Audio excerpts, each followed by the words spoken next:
Tá dando para ouvir bem aí atrás, Evelyn? Então, a gente quero primeiro agradecer vocês que conseguiram vir aqui. Eu sei que a cidade está um caos, está bem difícil da gente se movimentar. A gente teve também um probleminha com o Pedro, que estava confirmado para falar do case aqui para a gente. Ele não conseguiu vir. Mas a gente está tentando subir um vídeo dele para fazer esse depoimento para vocês, vamos ver se vai dar certo. Então, algumas coisas vão ter que ser no improviso aqui. O pessoal também pode acompanhar, eu mandei o link, o pessoal que não conseguiu vir em presencial, pelo Facebook do Midtech. Tá? Então, a gente está acompanhando ali, o pessoal que estiver assistindo no link do Midtech, se tiver dúvidas também pode mandar aqui para a gente, que a gente está monitorando vocês e a gente responde, tá? Então, como a gente está numa turminha boa aqui, eu acho que a gente pode fazer uma conversa mesmo, né? O intuito hoje é tirar as dúvidas de vocês, fazer uma revisão das formas de proteção de propriedade intelectual que a gente tem. Primeiro eu vou me apresentar, então, eu me chamo Leila, eu trabalho na área de propriedade intelectual já faz um tempinho, trabalhei dentro de grandes empresas na área de propriedade intelectual, e desde 2015, então, eu resolvi empreender, e a minha empresa é a ID.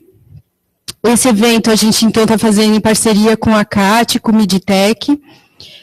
Essa parceria já é o terceiro ano que a gente está aqui falando sobre propriedade intelectual. Depois eu vou mostrar para vocês a importância, o porquê que nesse ecossistema de inovação a gente está falando tanto sobre propriedade intelectual, tá?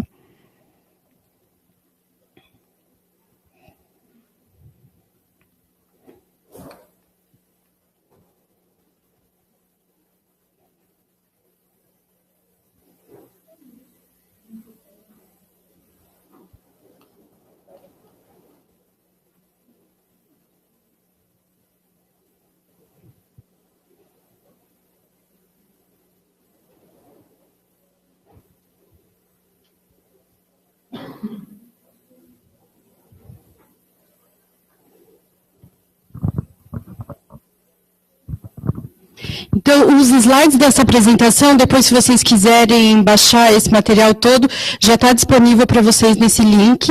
Então, fiquem bem à vontade de baixar esse material e depois compartilhar e depois replicar esse material com o pessoal das empresas de vocês. Falando só um pouquinho aqui sobre a ID, a gente tem essa missão de disseminar mesmo conhecimento em propriedade intelectual. Então, diariamente, a gente faz postagens nas principais redes sociais sobre essa temática. Então, vocês fiquem bem à vontade, eu sei que rede social, cada um tem a sua de preferência, né?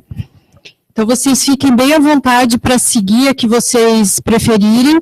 E aí, todas as notícias, no final eu vou dar as últimas notícias e fofocas da área. E aí, vocês fiquem bem à vontade para seguir, e aí vocês vão ficar sempre atualizados nessa área. Aqui um pouquinho só fazendo uma breve recapitulação, então, dos últimos programas que a gente já fez aqui, dos últimos eventos. Então, a gente vem fazendo todos os meses um plantão de dúvidas. Hoje a gente vai ter ao final desse evento um plantão de dúvidas, tá? Já passo o link para quem se interessar e quiser se inscrever. A gente faz, então, esses workshops e a gente vai construir hoje, colaborativamente, o calendário dos próximos eventos. Então, eu vou querer saber de vocês, quais os assuntos que vocês têm mais dificuldade, o que vocês querem ver aqui a gente falando, né? E aí a gente vai construir ainda hoje esse calendário colaborativo. Então, aqui tem a parte toda de redes sociais, a gente teve uma ação no Dia Mundial da Propriedade Intelectual, mostrando algumas mulheres do nosso ecossistema e as suas invenções e a sua contribuição para a propriedade intelectual. E a gente também tem, e quem vem divulgando isso bastante é o Link Lab, que é a parte aqui da CAT, onde acontece a inovação aberta. A gente tem as dúvidas frequentes, então a gente fica trazendo as dúvidas frequentes de todas as áreas da propriedade intelectual e ali meio que tira dúvidas para vocês. A Sheila vai falar só um pouquinho, então, dessa iniciativa do ACAT Startups, o que ela significa e que benefícios que ela pode ter para vocês.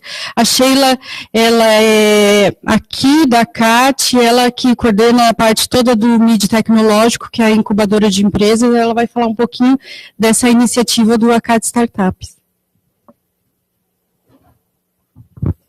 Bom, pessoal, boa tarde. Pedi esse minutinho para a Leila. E, claro, agradecer também essa parceria, que é bem importante para o MID, para a CAT como um todo, para todo o ecossistema. A gente sabe que é um tema de super relevância, né, para as empresas de tecnologia.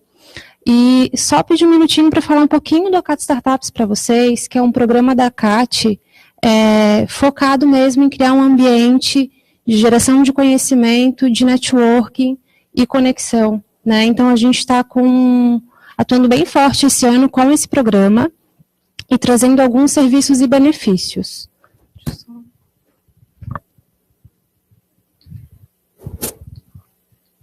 Tem como tu passar? Então, esse é o propósito, né, do programa, que é atuar como parceiro relevante na criação de um ambiente que promova a criação e crescimento das startups catarinenses. Esse, do meio? Então, para a gente atuar mais forte com esse programa esse ano, a gente convidou um time de alto nível, né, para pensar em estratégias, em eventos, em trazer grandes empresários também do setor, ou empresários de sucesso, né, que comandam algumas startups aqui de Santa Catarina. E a gente tem um time bem bacana, que está pensando exatamente no ACAT Startups, e inclusive a gente fez alguns eventos com eles, né, palestrando nos últimos meses. Inclusive, ontem teve um de marketing e vendas com o Theo da Exact Sales e foi bem bacana. Então, a ideia é que esses eventos sejam bem mão na massa, então é bem mentoria mesmo, e a ideia é que seja para esse público da ACAT Startups, e as inscrições são bem limitadas, e tem feito muito sucesso, tem lotado cada evento, sabe? Então, é bem importante para a gente a participação das startups, né, que fazem parte desse programa nesses eventos. Então, como benefício, a gente traz muito conhecimento, networking, troca de experiências, participação em eventos. A gente também está pensando em alguns convênios exclusivos. A gente já oferece alguns através do Midtech, que é a incubadora da ACAT, e a gente vai ampliar isso para as empresas do ACAT Startups. E o próprio associativismo, a cultura do give back, que os próprios líderes, né, embaixadores desse programa, fazem exatamente isso, se disponibilizando voluntariamente, trazendo conteúdo com o seu tempo, com a sua experiência, e trocando isso com as empresas daqui. Então, só para passar para vocês, eu trouxe uma colinha aqui, para quem que se enquadra dentro desse programa, né? Então, são empresas que têm até 3 anos de inscrição de CNPJ, de ter no máximo 15 colaboradores e até 360 mil de faturamento no ano. Então, estando dentro desses critérios, a empresa automaticamente consegue entrar dentro do programa, participar das ações e ainda isenta da mensalidade da CAT durante 1 ano e, depois de 1 ano, 6 meses com 50% de desconto. Então, é um programa muito legal que está sendo pensado em ações delineadas para esse ano. E, claro, as próprias startups é que vão desenhar isso junto com a equipe de embaixadores. Então, só para convidar vocês, se vocês fazem parte, né, se estão dentro desses critérios, de procurar a gente. Eu, a Natália trabalha comigo também no Midtech, vai acompanhar o evento com vocês. Vou deixar o meu cartão também com a Leila. E fiquem à vontade para procurar tanto o pessoal do Mid quanto da CAT, tá? E aproveitem o evento.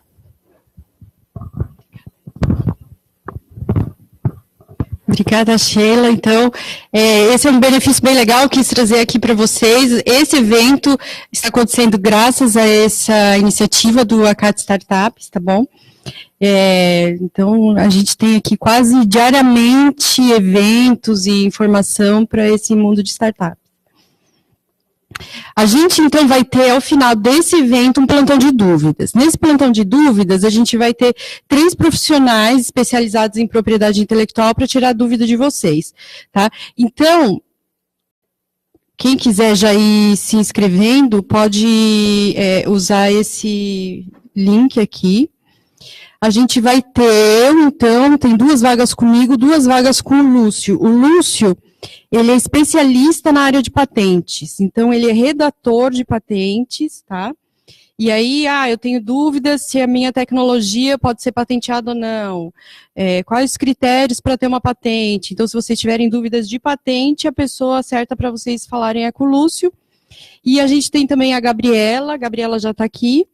A Gabriela, ela está fazendo mestrado em propriedade intelectual, tem bastante experiência nessa área, já trabalhou em escritórios de propriedade intelectual também, e ela gentilmente está aqui oferecendo esse horário, esse tempo dela para fazer esse plantão de dúvidas. Então, vocês fiquem bem à vontade para se inscrever, depois no final, se vocês seguirem com dúvidas, eu vou replicar de novo essa imagem aqui para vocês, se vocês quiserem se inscrever, tá bom? São 6 vagas só para hoje, então tem que aproveitar. Eu falei um pouquinho do meu escritório, tá? Existem outros escritórios que trabalham com propriedade intelectual. Aqui, a intenção é a gente disseminar conhecimento. E aí, então, só para vocês saberem que existem outros escritórios que podem atender vocês também. Existe um ranking de profissionais da propriedade intelectual. Eu vou deixar aqui na apresentação o link para vocês, então se vocês quiserem, é um ranking dos escritórios brasileiros, tá? Então se vocês tiverem interesse depois de ver quais são os escritórios ranqueados, melhor ranqueados no Brasil, vocês conseguem ver. No Brasil também existe esse escritório Axonal, não sei se vocês conhecem, já ouviram falar do Henry Suzuki. Ele é um cara uma das pessoas que mais fala sobre propriedade intelectual no Brasil, então vale a pena também dar uma olhadinha. E a ABAP, que é a Associação dos Profissionais de Propriedade Intelectual, também tem uma lista de escritórios. Além disso, existe essa iniciativa que chama-se Locus Iuris, que é da Universidade Federal de Santa Catarina. Tá? Então, eles, além de trabalharem essa área de propriedade intelectual, é uma iniciativa da Faculdade de Direito, da Universidade Federal de Santa Catarina, e eles também fazem atendimento ao público, sempre com a ajuda dos professores, com a mentoria dos professores. Então, essa é outra oportunidade boa para quem precisar usar um escritório de propriedade intelectual. Então, vou começar, então, falando um pouquinho sobre propriedade intelectual e a importância nos dias de hoje, por que a gente fala, nesse ecossistema, é importante falar sobre propriedade intelectual. Qualquer dúvida, só me interromper, tá bom? Então, a gente vive hoje na sociedade do conhecimento. A gente já passou por várias fases, a humanidade, então, antes a gente tinha a sociedade nômade, onde a força bruta é a que era a principal fonte de riqueza, agrícola, onde era extensão territorial, a sociedade industrial, onde o que era a fonte de riqueza? Os processos industriais. E hoje a gente está na sociedade do conhecimento, onde as informações e as tecnologias que são a principal fonte de conhecimento. Então, na sociedade industrial, se você queria saber, será que aquela empresa é bem sucedida ou não, você ia olhar a lista dos ativos da empresa e ia ver quantos imóveis tinha, quantos terrenos, quantas máquinas, né? E isso era a principal fonte de riqueza e parâmetro de sucesso ou não de uma empresa. Hoje as coisas mudaram um pouquinho e eu vou mostrar para vocês alguns exemplos que são bem notórios.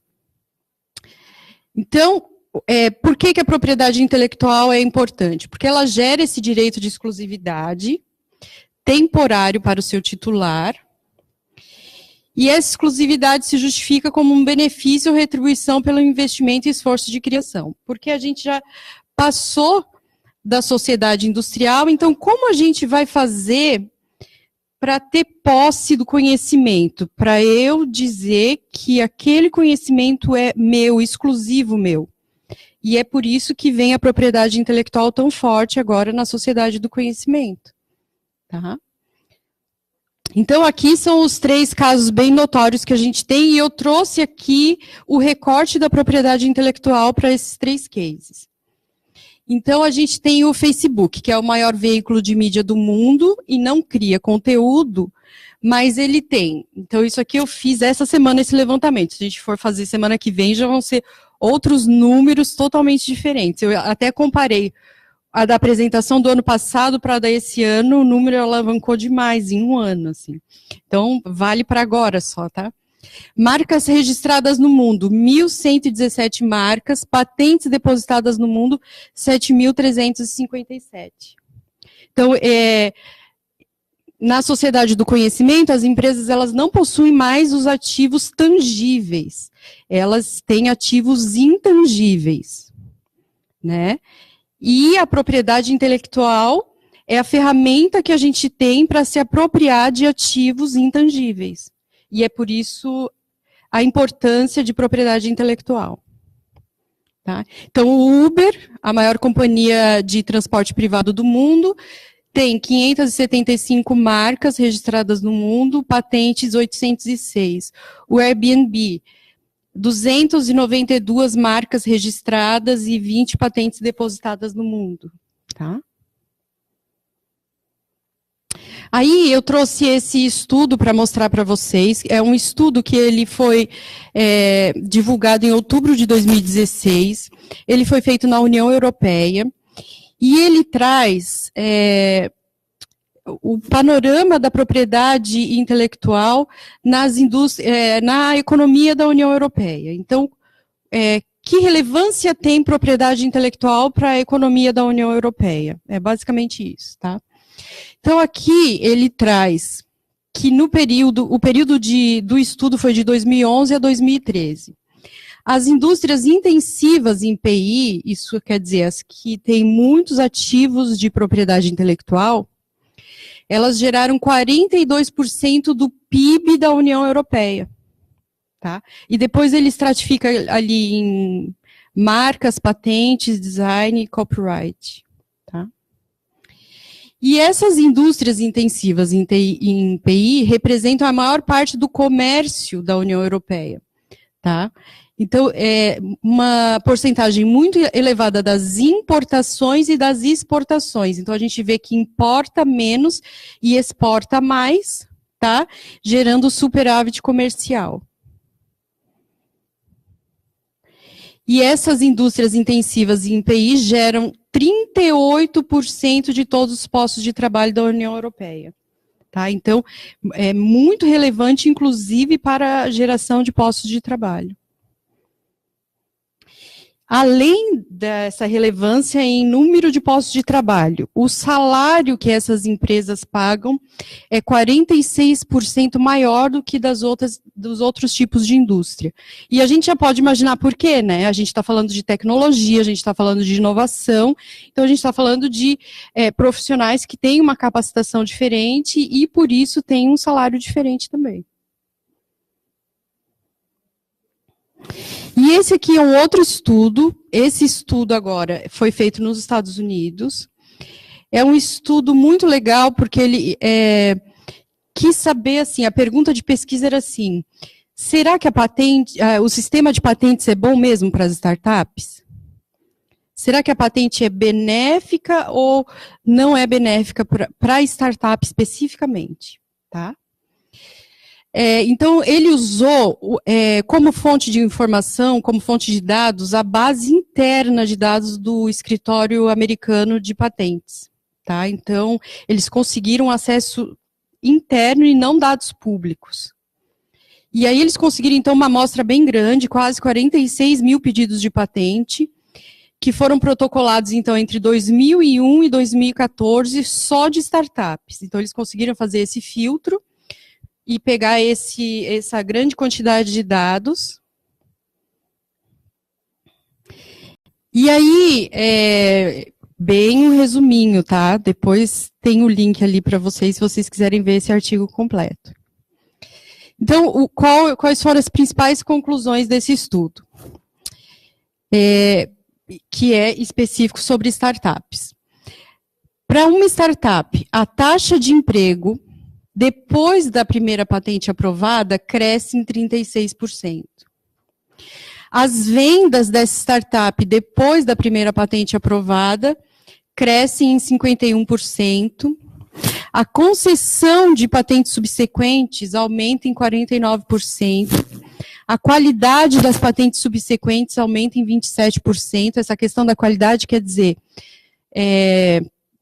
teve exigência do escritório americano de patentes, eles precisaram ficar fazendo emendas ao processo, para o processo ser aprovado. Então, quer dizer isso, quando uma patente tem qualidade de redação, ela é aprovada mais rápido, porque não precisa ficar fazendo essas emendas à redação. Tá? E as chances da startup ser listada na Bolsa de Valores dobram após a primeira patente. Tá? Mas eles acharam também o efeito inverso.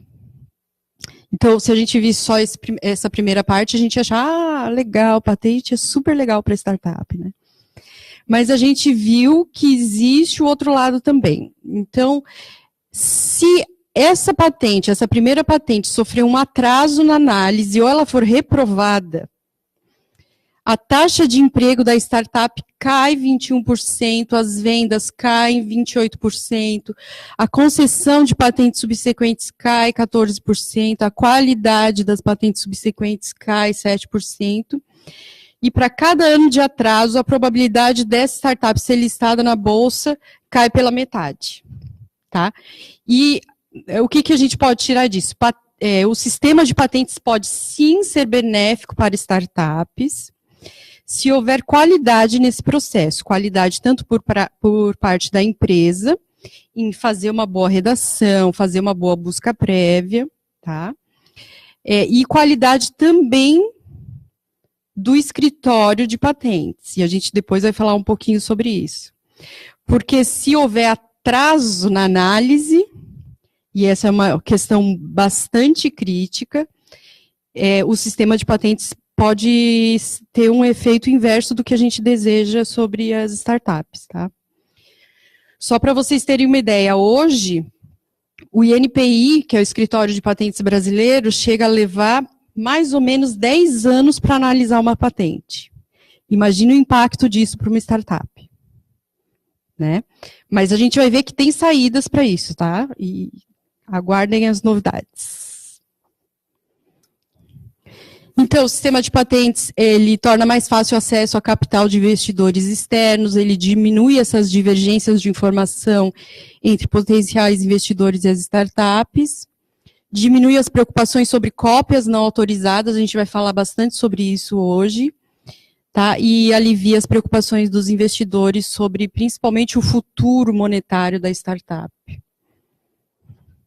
E como que Santa Catarina está nesse ranking de propriedade intelectual, né? A gente sabe que Santa Catarina é um estado de destaque em termos de startups, e como que a gente está em termos de propriedade intelectual.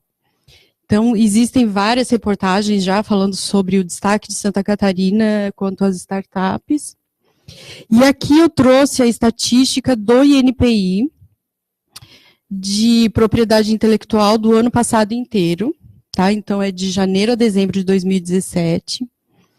Aqui está Santa Catarina. Tá? Eu deixei aqui os estados do Sudeste e os do Sul para a gente fazer uma comparação, tá? Então, vamos ver, Santa Catarina é forte em software, né? Então, vamos ver ali, programa de computador. Santa Catarina, no ano passado, fez 77 pedidos de registro de programa de computador, o menor índice dentro da região sul. tá? Quando a gente compara esse índice, por exemplo, com São Paulo, 547, tá? Então, se a gente é o estado que tem a maior relevância em termos de startups, se a gente viu que que na sociedade do conhecimento, para a gente tomar posse desses ativos intangíveis, a gente tem que ter propriedade intelectual. Então, é estranho que Santa Catarina esteja em último colocado no ranking de registros de programa de computador dentro da região sul do Brasil. Tá? Registro de marca. A gente teve 10 mil pedidos, então a gente perde para o Paraná. Tá? Se a gente for comparar com São Paulo, 60 mil, Rio de Janeiro, 16 mil, próprio Minas Gerais, 15 mil. Tá? Em patentes, também é o pior índice da região sul, 595 pedidos contra 759 do Rio Grande do Sul. Então, será que a gente não está inovando?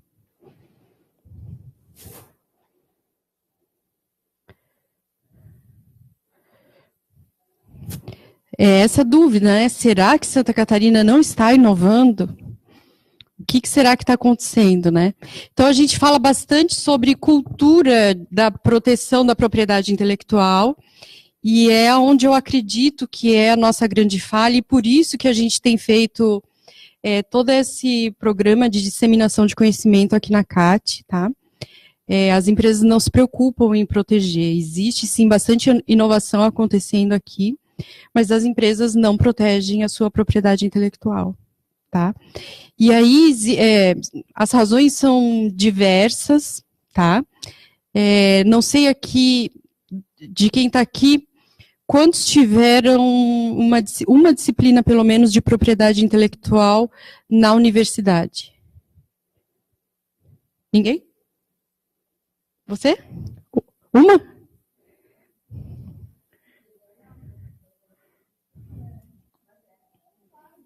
Bem básico, né? A gente não tem acesso a esse conhecimento, né? Nem em nível universitário. Então, se a gente for ver, inclusive nos currículos de cursos mais tecnológicos, por exemplo, engenharias, né? Que são voltadas mesmo para o desenvolvimento tecnológico. A gente não tem esse tipo de discussão dentro dos currículos das universidades, né? E isso é uma falha muito grande e pode explicar em parte, claro que não todo, mas em parte, esses números que a gente tem. Tá? Então, aqui, depois, se vocês tiverem curiosidade, eu fiz até no meu blog algumas sugestões assim, de como a gente reverter esse quadro de Santa Catarina. O primeiro deles é disseminar mesmo conhecimento, né? Então, por isso que eu faço questão de estar aqui, de falar sobre isso, e sempre vou estar falando sobre isso, tá? Que os projetos apoiados ou subsidiados, né, quando forem projetos subsidiados pelo governo e que tragam em algum momento falando que são projetos que tem que trazer inovação, que a propriedade intelectual seja avaliada também nesse tipo de projeto. Capacitação dos empreendedores no formato faça você mesmo, então, que é a agenda que a gente vai construir colaborativamente hoje. A gente vai ter 4 oficinas, mão na massa, faça você mesmo, para vocês aprenderem a fazer e criarem essas proteções para as empresas de vocês. Tá?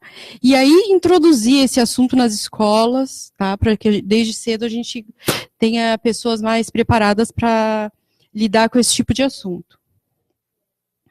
Então, ali a reportagem, né? Santa Catarina libera ranking nacional de densidades de startups.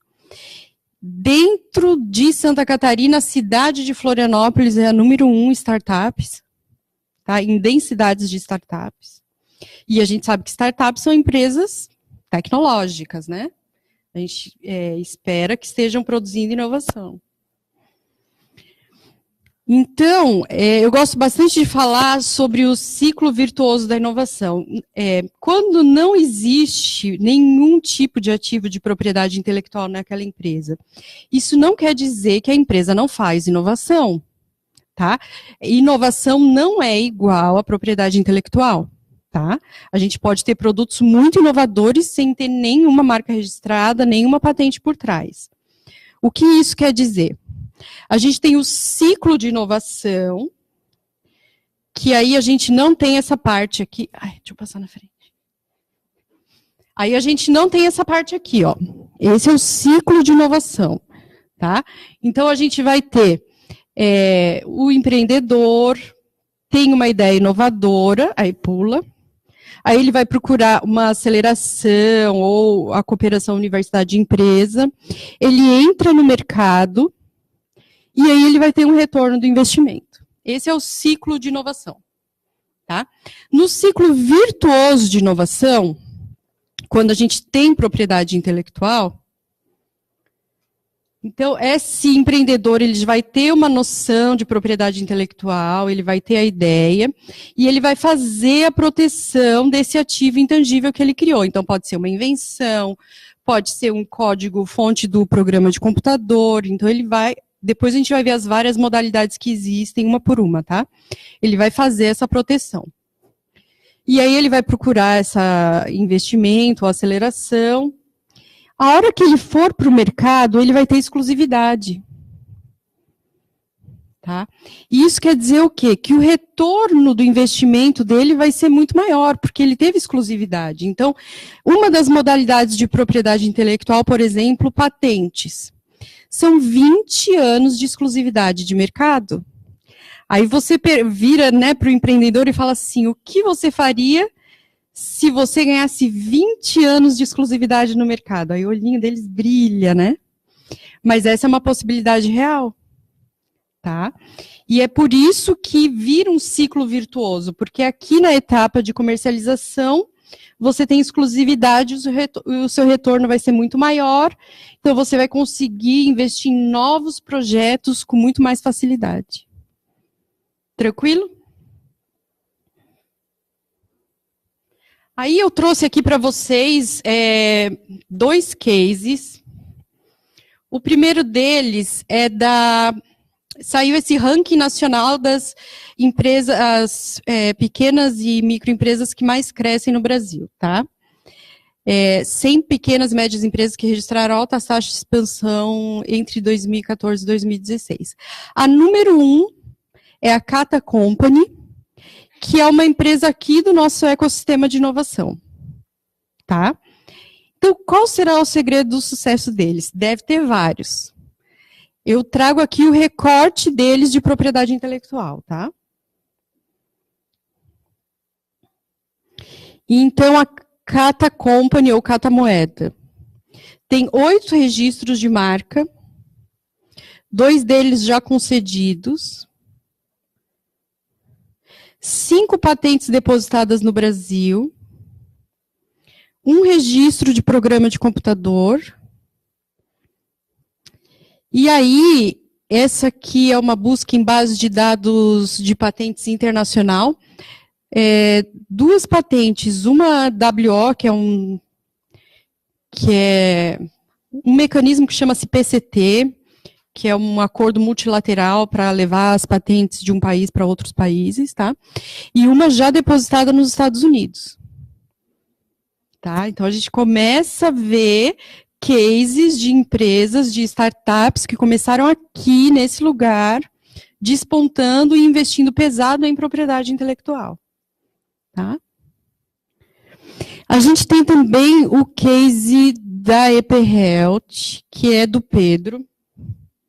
O Pedro não conseguiu chegar hoje, era para ele estar aqui com a gente.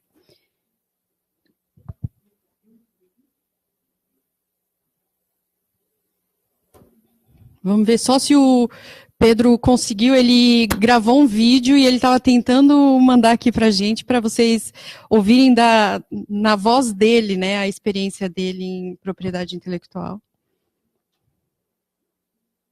Não?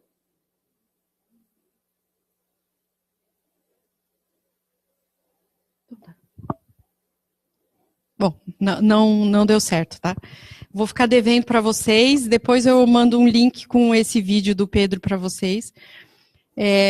O Pedro tem uma startup que está incubada aqui no Midtech, tá? É uma startup da área de saúde. Então, ele saiu nessa publicação as 100 startups para ficar de olho, tá? E a startup dele tem sido um destaque muito grande, inclusive ele foi selecionado, existe um programa do FINEP, que chama-se FINEP Startups, e a empresa do Pedro ficou entre as 25 finalistas desse programa, tá? Então, ele está conseguindo ter um grande sucesso com a startup dele.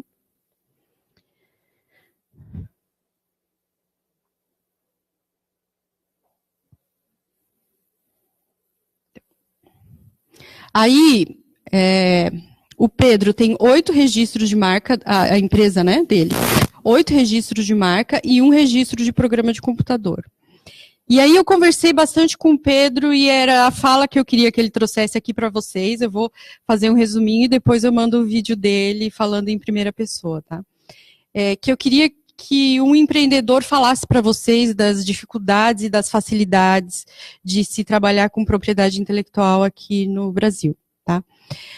O Pedro, ele fez todo o processo desses ativos todos, ele fez via SebraeTech. O SebraeTech, depois eu vou mostrar para vocês no final o que é o SebraeTech, mas o SebraeTech é uma iniciativa do Sebrae que paga para vocês. Tá? Então, vocês não têm que desembolsar, porque a gente sabe que startup está começando, tem pouco dinheiro, né? Então, o SebraeTech paga o serviço. Tá? De 70% a 80% do valor do serviço é o SebraeTech que paga. Tá? Então, o Pedro fez tudo isso daqui via SebraeTech. O registro de programa de computador dele saiu o deferimento do INPI em 1 semana. Então, em 1 semana, ele já tem o certificado válido, dizendo que esse programa de computador é dele. Tá? Que foi uma melhoria que o INPI fez nos procedimentos internos deles, para ter essa agilidade, porque sabe que o empreendedor precisa disso. No programa FINEP Startups, ele me disse que essa questão de propriedade intelectual teve um peso muito grande na seleção dele nos 25 finalistas, tá? Então, porque existiam várias empresas tentando lá concorrer com ele, e ele tinha o diferencial de ter as proteções já feitas. Então, dá um outro peso, não é uma empresa que está indo ali e que pode ser que dê certo, pode ser que não dê certo. Então, já mostra que o empreendedor está comprometido a fazer o negócio ir para frente, né? Além disso, esse registro de programa de computador, ele é muito usado também em licitação. E o modelo de negócio dessa empresa usa também licitação. Então, já é uma vantagem para ele quando ele for entrar em licitação. Tá? Mas depois eu mando o vídeo do Pedro falando em primeira voz as vantagens ali e a experiência dele. E aí, o que proteger, né? Então, eu tenho uma startup, estou começando um negócio, com o que eu tenho que me preocupar, o que eu tenho que proteger? Então, existe esse artigo ali, também no meu blog, que fala sobre o Shark Tank Brasil. Então, todo empreendedor, todo mundo que trabalha com startup conhece esse programa. Então, o Brasil também, né, tem o Shark Tank, mas essa análise foi com o Shark Tank dos Estados Unidos, tá? Esse advogado de patentes, o Vic Lin, é um advogado que trabalha só com patentes no Vale do Silício, tá? Ele que fez essa análise. Então, o que ele percebeu analisando os pitches do Shark Tank? Que quando o risco de cópia é alto, a necessidade de IPI é maior.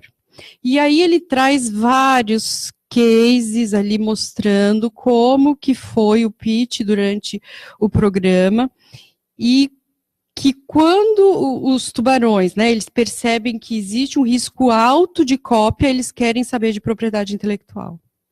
Né? Então, esse é o primeiro termômetro para vocês entenderem se vocês vão precisar de alguma proteção ou não. Então, vocês vão pensar no negócio de vocês, no modelo de negócio de vocês, no produto de vocês, vão pensar, o risco de cópia é grande? Se eu começar a fazer sucesso, vai aparecer um monte de concorrente por aí copiando meu modelo de negócio, meu produto, a minha marca. Quando o risco de cópia é grande, a necessidade de propriedade intelectual é maior. Tá? Então, ele analisa alguns cases aqui, um deles é dessa, eu só trouxe um, mas depois no artigo ali vocês conseguem ter os cases completos. Ele analisa essa startup chamada Xcraft, que fabrica drones. Tá? E o inventor, ele mostrou, então, esse drone, e aí ele pediu 2,5 milhões. E a gente sabe que quando eles pedem um valor de aporte, os tubarões, eles tentam baixar esse valor, né? Eles não querem, eles querem pagar menos, né? Então, ele pediu 2,5 e ele saiu com 6. Tá? Por que isso? Porque ele já tinha feito todas as proteções de propriedade intelectual de todos os modelos de drone dele. O que isso quer dizer? Exclusividade de mercado. Né? Então, isso faz o valor da startup subir muito. Tá? Então, a propriedade intelectual é muito significativa para os investidores. Eu gosto de falar propriedade intelectual e não marcas e patentes, tá? Porque marcas e patentes são duas formas só de proteção e existem várias outras formas de proteção. Então, aqui a gente tem direito de autor, que inclusive programa de computador fica aqui dentro, a parte toda de propriedade industrial, então patentes, marcas, e então, para vocês verem que é muito maior do que marcas e patentes. Um monte de legislação envolvida nisso tudo, tá? Essas 4 são os principais tipos, e eu vou fazer um resuminho delas hoje aqui para vocês.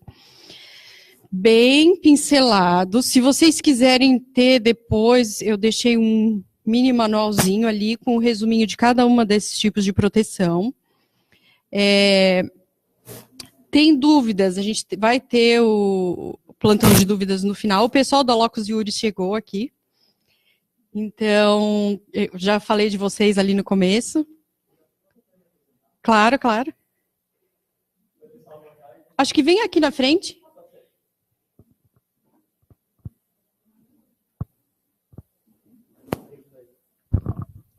Boa tarde, pessoal. Nós 4 somos a empresa de direito da UFSC. A gente trabalha justamente nessa área tanto de propriedade intelectual, assegurar a defesa para os empresários. A gente também mexe em toda a área burocrática, questão de abertura de empresa, toda essa questão. Não sei se a Leila já passou esse briefing. Ok, então não vou me repetir aqui. Mas então a gente vai estar aqui disponível no final do evento para conversar com vocês, ver qual que é a preocupação de vocês e bater um papo bem legal sobre isso. Então vamos aproveitar esse evento aí. Então, é uma iniciativa bem bacana, e para startups, né, que a gente sabe que muitas vezes começa sem ter um capital muito grande, é uma oportunidade, então, de ter acesso a programas de qualidade, né, e aqui do lado, na UFSC, então é uma iniciativa muito legal e que vale a pena. Então, o resuminho de cada um. A gente vai falar hoje sobre marca, desenho industrial, patente e programa de computador. Depois a gente vai ter oficinas, então a gente vai depois combinar esse calendário, uma oficina para aí sim destrinchar cada um deles, como que faz, como que protocola, como acompanha processo, quanto que custa, tá? Hoje vai ser assim uma pincelada, tá? Então, marca, o que é o registro de marca? Então, vocês já devem ter visto, quando vocês compram um produtinho, tem alguns que vêm com esse símbolo do lado do nome da marca. A marca são esses sinais distintivos visualmente perceptíveis, que têm a função de identificar e distinguir um determinado produto ou serviço de outros concorrentes, tá? Então, é o nome, ou a logo mais o nome, tá? Ele tem cobertura nacional, isso quer dizer o quê? Se eu quero que a minha marca seja exclusiva no Brasil, eu protejo no Brasil. Se eu quero que exclusividade no Brasil e nos Estados Unidos, são 2 registros. Um no Brasil, um nos Estados Unidos. Ela tem o tempo de proteção de 10 anos, que podem ser prorrogáveis, vamos falar mais sobre isso, e o requisito é a distintividade. Tem que ser distintivo, tanto do concorrente, quanto do produto ou serviço que vocês estão querendo que ela identifique. Então, por exemplo, eu não posso querer registrar uma marca chamada padaria para uma padaria, porque não é distintivo. Isso parece óbvio, mas nem sempre é porque os empreendedores adoram fazer uma marca muito descritiva, né? Então, eu já vi várias, não vou falar nenhuma assim, porque, né, já pensou, a pessoa me vê aqui falando da marca dela, vai ficar brava comigo, né? Mas eu não posso usar a descrição do produto ou serviço que eu quero identificar para dar um nome para ele, porque aí não é distintivo. Tranquilo? Então, quais são as principais vantagens de ter registro de marca? Primeiro, ele tem, então, esse direito de exclusividade, tá? Esse direito de exclusividade, ele pode ser só no Brasil, mas você pode levar ele para outros países, e depois a gente vai ver que está quase saindo um negócio bem legal, que vai ficar bem fácil registrar marca em outros países. Ele tem essa vantagem em relação à concorrência, porque você pode barrar terceiro, né? Então, se um concorrente quiser copiar o seu nome ou fazer uma cópia com acréscimo, fazer um muito parecido, você consegue bloquear ele, inclusive contra coisas parecidas. Muito parecidas, tá? Então é isso, você consegue excluir terceiros. Ele é um direito, tá? Então a mesma coisa, quando eu compro um carro, eu tenho o certificado que o carro é meu, a marca, eu tenho o certificado que a marca é minha, e isso é um ativo. Então não entra como despesa para minha empresa, entra como ativo. E isso depois eu posso vender, eu posso ceder, eu posso licenciar, tá? Tem um excelente custo-benefício, então a gente vai ver que é um dos tipos de proteção que tem um custo relativamente baixo. Se vocês forem bem organizados, né? Se tiverem um tempo para se dedicar a isso, vocês conseguem, inclusive, fazer vocês mesmos o registro da marca de vocês. Tá? Existe, então, essa possibilidade de levar a marca para outros países, e a gente vai ver um pouquinho sobre isso no final, não vou fazer spoiler. E essa aqui é a principal vantagem, a validade, porque a marca tem 10 anos de proteção, mas você pode prorrogar essa proteção por mais 10 anos. Depois por mais 10, por mais 10. Então, a marca, registro de marca, é a única modalidade de proteção que tende ao infinito. Todas as outras têm um ponto final, tá? Marca não precisa ter ponto final, tá? Então, é um investimento muito bom para fazer, e, na minha opinião, é o que todo mundo tem que ter. Esse todo mundo tem que ter, né? Como que você vai entrar no mercado, começar a fazer marketing da sua empresa, do seu produto, sendo que o nome não é seu? Aí vai outra empresa e registra e manda você tirar o produto do mercado, porque o nome é dele, não é mais seu, né? Então, essa, na minha visão, é aquela proteção que todo mundo tem que ter.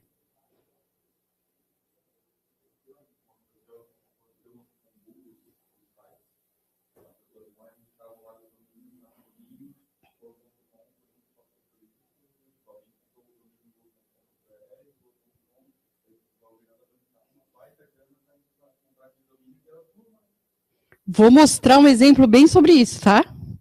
Já está aqui. Bem famoso. Está aqui, ó. A marca iPhone do Brasil não era da Apple, tá? E era da Gradiente. E a Apple teve que pagar uma grana para a Gradiente para conseguir ter a marca iPhone no Brasil. Tá? Então, é bem o que você falou. Então, vamos ver, para a gente ver exatamente o que aconteceu, tá?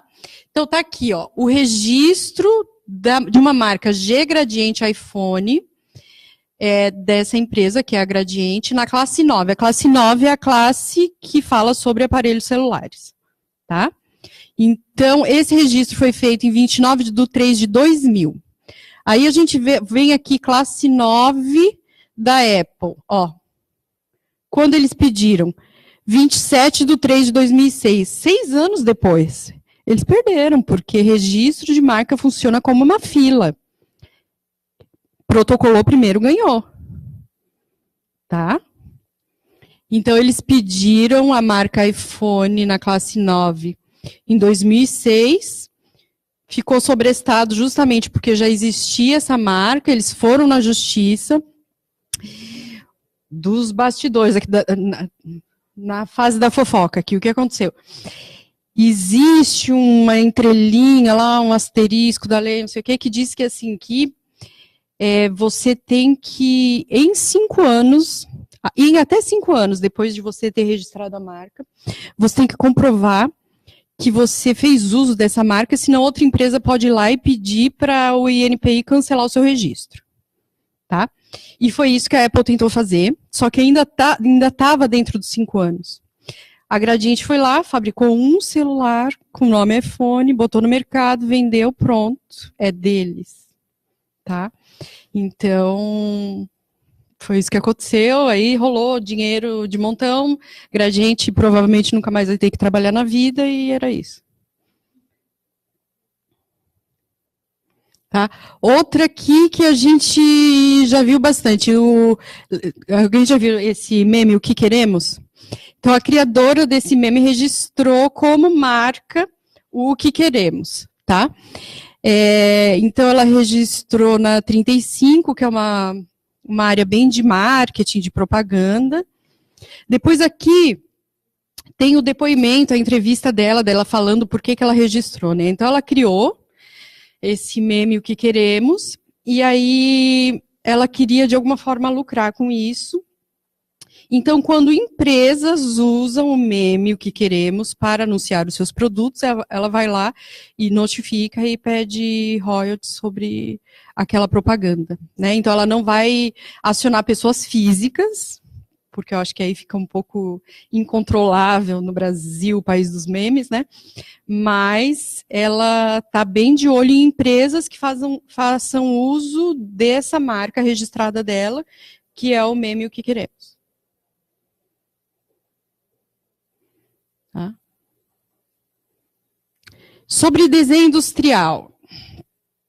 Eu ouço bastante, eu vou falar aqui um negócio bem polêmico. O pessoal que trabalha na área não joga o sapato em mim, tá? Desenho industrial. Quando a gente fala desenho industrial, parece um negócio super distante. O que será que é isso? Meu Deus. Quando eu falo patente de design, todo mundo fala, tá? Então, quando eu falo desenho, eu não posso falar patente de design, porque não é esse o nome, que é o nome oficial no Brasil, tá? Mas, quando eu falar desenho industrial, para vocês entenderem melhor, patente de design. Tá? Fora do Brasil, nos Estados Unidos, por exemplo, desenho industrial é chamado de patente de design. Tá?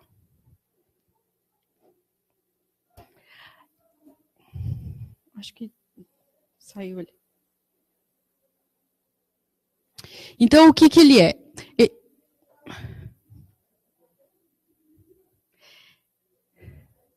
Legal. Ele protege, então, essa configuração externa, o design mesmo, tá? O design. De um objeto ou de um padrão ornamental bidimensional, tá? Aí a gente fica pensando que é só objeto mesmo. E eu vou mostrar para vocês que não é só objeto, inclusive o pessoal todo de aplicativo, software, pode usar muito desenho industrial, mais conhecido como patente de design. Ele tem uma cobertura nacional, ele tem esse prazo de proteção 10 anos, mais 3 períodos sucessivos de 5. Então, 25 anos de proteção, que é um prazo 5 anos maior do que patente de invenção, por exemplo, que são 20 anos. Tá? Então, é uma super proteção. 25 anos de exclusividade. Tá? O que ele precisa ter? Novidade, originalidade e fabricação industrial. Nessa fabricação industrial, a gente vai ver nesse exemplo que eu vou mostrar para vocês, que também está incluído aplicativos e softwares. Então, esse aqui, um bem objeto mesmo, esse exemplo, que é um dispositivo acoplador para dispositivo eletrônico. Tá? Essa é uma patente de design ou registro de desenho industrial da Apple, tá? Então, bem objeto. Até aqui, tranquilo, objeto. Então, tudo que não tiver funcionalidade, eu quero só proteger o design é aqui, ó. Tá? Agora, esse outro exemplo aqui. É um padrão ornamental aplicado à interface gráfica. Tá? Então, a gente está vendo aqui. Ele é concedido, e ele, ó, data da concessão, 2015, titular Facebook. Isso aqui é a patente de design do feed de notícias do Facebook.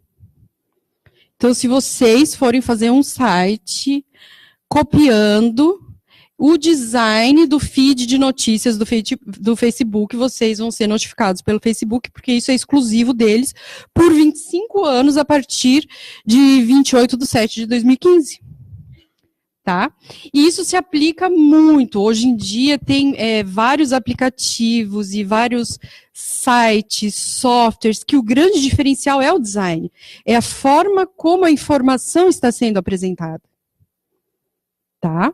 Então, essa é uma super proteção, que a gente quase não fala, que todo mundo pensa só em objeto, porque quando a gente fala desenho industrial, você pensa em indústria, você pensa num objeto, né? E quando a gente fala patente de design, você fala, pode ser que sirva para mim, né?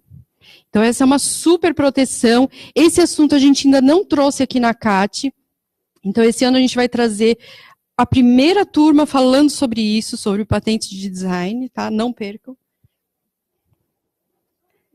Pois não.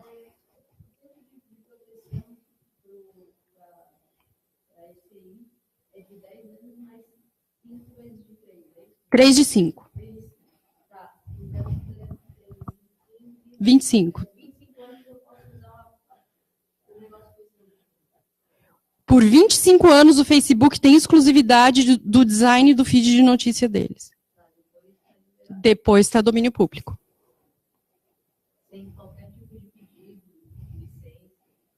Depois dos 25 anos, domínio público. Qualquer um pode usar. Tá? Mais dúvidas? Vão me interrompendo, hein?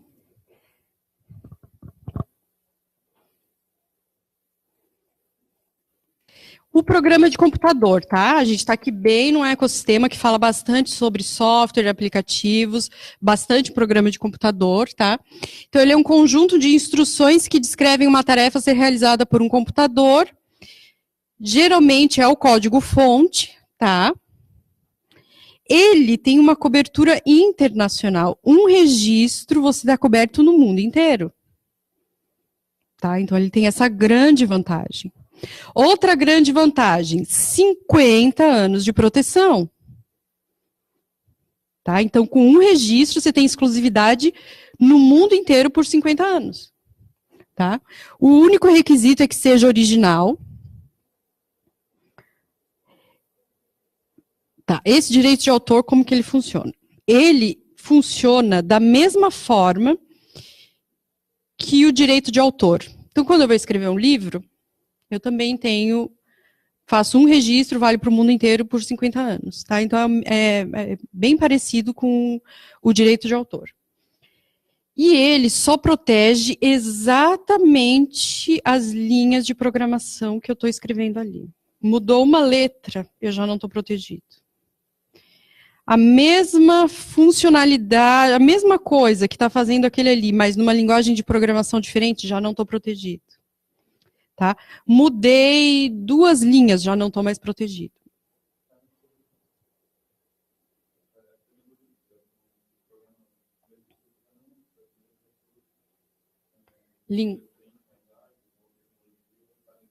Não está protegido, tá? Então, ele tem essas vantagens do tempo, da cobertura, mas ele é uma proteção um pouco frágil, né? Ele é uma proteção um pouco frágil. Ele serve bastante para esses casos de licitação, tem um peso muito grande, tá? Então, a gente viu que uma estratégia da EP-Health do Pedro foi usar esse tipo de proteção, porque ela sai muito rápido, ela fica pronta em 1 semana, você ganha o certificado, ela é barata, tá? Então, ela tem algumas vantagens sim, mas para excluir concorrente, ela não é boa, tá?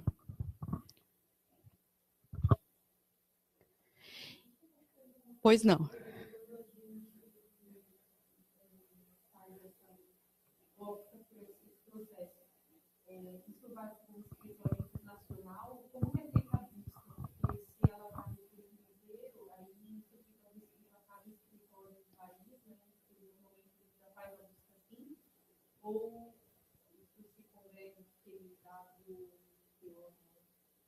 Vou explicar como que funciona.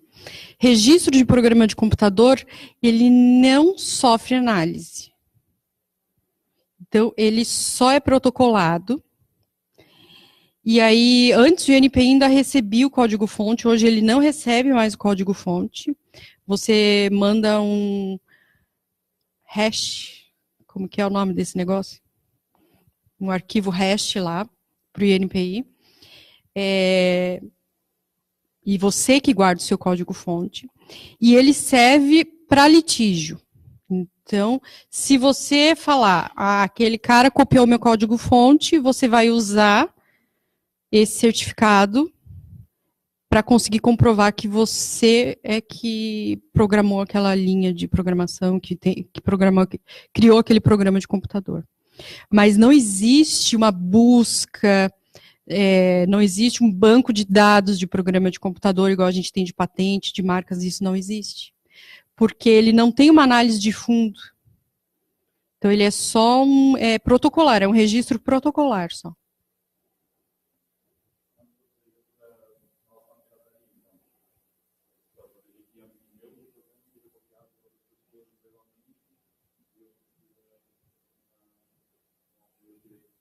Isso. Então, assim, ó.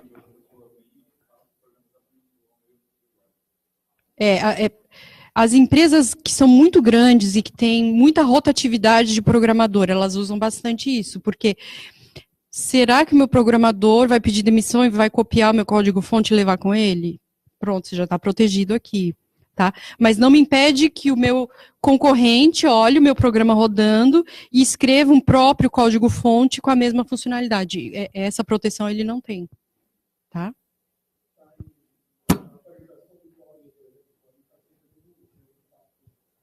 Já explico, tá? Tá aqui no próximo, só um pouquinho, tá? O direito de autor no geral e nesse caso específico de programa de computador, ele tem a parte toda de direito moral, de quem é o direito moral de ter escrevido um código-fonte, é do programador. Então ele tem direito moral de ser nomeado, foi ele que escreveu, tá? Quem tem o direito patrimonial é o dono da empresa, é quem pagou ele para desenvolver aquele código-fonte, tá? Então, a parte toda de direito patrimonial é do proprietário do código-fonte. Então, a gente já falou um pouquinho sobre as vantagens, né? Tem essa abrangência internacional, licitações, você consegue transferir os direitos também, vou vender a minha startup. E isso faz parte do patrimônio, é um ativo da empresa, então isso faz parte, quando a empresa for ser avaliada para ver o quanto ela vale, isso faz parte do patrimônio da empresa, tá? Então, também um dos critérios para enquadramento no BNDES inovador, uma linha de financiamento, a gente já viu ali que no FINEP Startups eles levaram bastante em conta esse registro também. tá? Faltou a sua dúvida ali. Como que a gente faz? Depois a gente vai fazer uma oficina só sobre esse tipo de registro, tá? Eu vou mostrar para vocês certinho como que faz, mas como que é? Você tem que mandar a parte caracterizante do seu código-fonte. Isso, você então tem lá um software, um aplicativo, e não quer dizer que você tem que mandar o código-fonte completo. Então, existe essa brecha na lei. Então, a minha sugestão, manda a parte que é a principal e que caracteriza o seu programa de computador. Que você sabe que não vai ficar sendo alterada toda hora. Porque alterou uma linha, você tem que mandar de novo para o INPI, pagar a nova taxa. Tá? Então, a minha sugestão é essa. Usa aquela parte que é a parte mais caracterizante mesmo, a principal. E não precisa ficar mandando o código-fonte inteiro, porque senão todo dia você vai ter que mandar uma atualização, né? Essa é a verdade. Porque tem código-fonte, todo dia você pode ter uma atualização, né?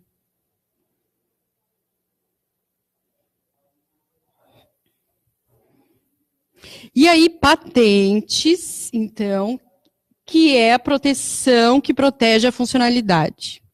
Então, eu não quero que ninguém copie a funcionalidade. Aí você vai para a patente. Tá?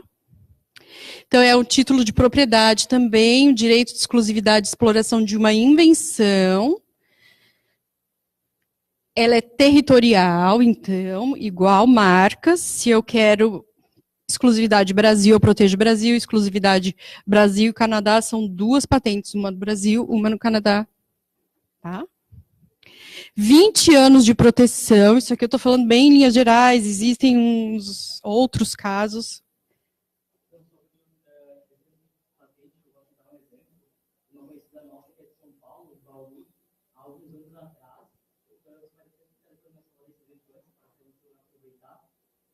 Ele trabalhava instalando uns parabólicos e ele já trabalhava no Brasil. Ele era assim, classe média padrão, e ele descobriu um modo de instalar e não criava um sinal de captação. E ele tinha um amigo que entendia resolvendo patentear. Ele provavelmente pensava que a empresa indicava para ele. Como a empresa por conta de trabalho não tinha nenhuma cláusula dizendo que é nosso, do seu trabalho, ou como, por exemplo, no exemplo anterior, ele não foi contratado para inventar isso, ele acabou patenteando, em questão de 10 anos, todas as instaladoras, em questão de sinais, adotaram, e ele ficou simplesmente milionário em questão de 5, 6 anos, sabe? Então é um exemplo bem assim, dia a dia que pode acontecer, sabe? Uhum. A gente dizer, uma patente, sabe? Então pode para dar uma publicidade. Uhum. Então a gente vai ver depois aqui alguns exemplos. Eu tentei trazer exemplos mais da área de softwares aqui, mais desse ecossistema, mas tem patente de todas as áreas, tá? Por exemplo, uma que a gente consegue perceber muito fácil na área de medicamentos, né? Quando tem o genérico, quer dizer que a patente da primeira empresa que fez a inovação, que criou o primeiro medicamento inovador, a patente já caiu, já terminou os 20 anos. Quando você vai na farmácia e quer comprar um medicamento e ele fala, não existe genérico desse, né? É porque ainda está em vigência os 20 anos de exclusividade da patente. Tá? Quando cai os 20 anos, terminou os 20 anos, só aí que as cópias podem entrar, que são os genéricos.